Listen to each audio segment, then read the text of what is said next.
আসসালামু আলাইকুম বন্ধুরা, আশা করি সকলে সুস্থ আছেন। বিশ্বের অন্যতম পবিত্র স্থান আল আকসা মসজিদ, যা শুধু মুসলমানদের প্রার্থনার স্থান নয়, বরং এটি স্বাধীনতা, আত্মপরিচয়, সংগ্রামের প্রতীক। কিন্তু সাম্প্রতিক বছরগুলোতে ইসরায়েল ধাপে ধাপে এমনভাবে নিয়ন্ত্রণ শক্ত করছে, যা দেখে মনে হচ্ছে এই ঐতিহাসিক মসজিদ তার মূল পরিচয় হারাতে বসেছে। কিছুদিন আগেও অকল্পনীয় দৃশ্য, আজ সেটা বাস্তবতা।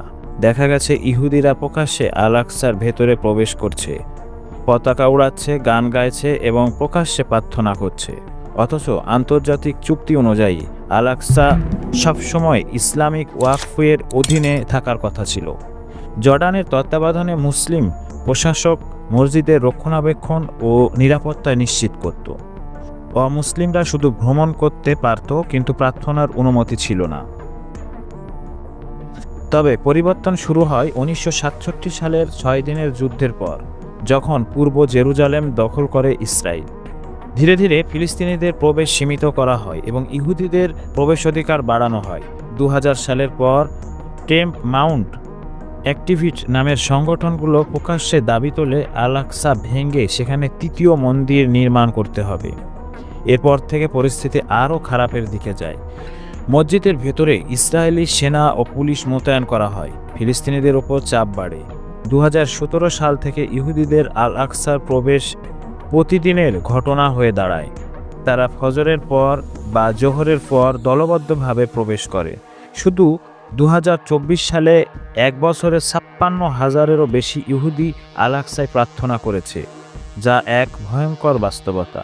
সে উদ্বেগের বিষয়, আগে যেখানে গোপনে প্রার্থনা করা হতো, এখন প্রকাশ্যে নামাজের মতো আচার করা হচ্ছে। এমনকি ইসরায়েলের কট্টর ডানপন্থী নিরাপত্তা মন্ত্রী ইতামা বেন গেভির প্রকাশ্যে আল আকসার গিয়ে প্রার্থনা করেছেন এবং ইহুদিদের সেখানে প্রার্থনা করতে উৎসাহিত করেছেন। এতটুকুই নয়, জুন মাসে দখলদার বাহিনীর কয়েকদিনের জন্য মসজিদ সম্পূর্ণভাবে বন্ধ করে দেয়। ফিলিস্তিনিদের আশঙ্কা এটি একটি সুপরিকল্পিত ইহুদিকরণ প্রক্রিয়ার অংশ। প্রথমে ইহুদিদের প্রার্থনার সুযোগ তৈরি, পরে মসজিদের ভেতরে একটি সিনাগন বানানো এবং অবশেষে আল আকসা ভেঙে সেখানে তৃতীয় ইহুদি মন্দির বা থার্ড টেম্পল চূড়ান্ত লক্ষ্য। ইতিমধ্যে ইসরায়েলের অর্থমন্ত্রী বেজালেল মুস্তারিস ঘোষণা দিয়েছেন, সীমান্ত প্রশাসনের সঙ্গে সঙ্গে আল আকসার মন্দির পুনর্নির্মাণ হবে। এমনকি এমপি অমিত হালিফি প্রস্তাব করেছে আল আকসার প্রাঙ্গণকে মুসলিম ও ইহুদিদের মধ্যে ভাগ করে দিতে হবে। বিশ্লেষকরা বলছে এটি শুধু কয়েকটি ঘটনার সৃষ্ট নয়, বরং দীর্ঘমেয়াদী এক প্রকল্প, যার লক্ষ্য আল আকসার উপর পূর্ণ ইসরায়েলি সার্বভৌমত্ব প্রতিষ্ঠা।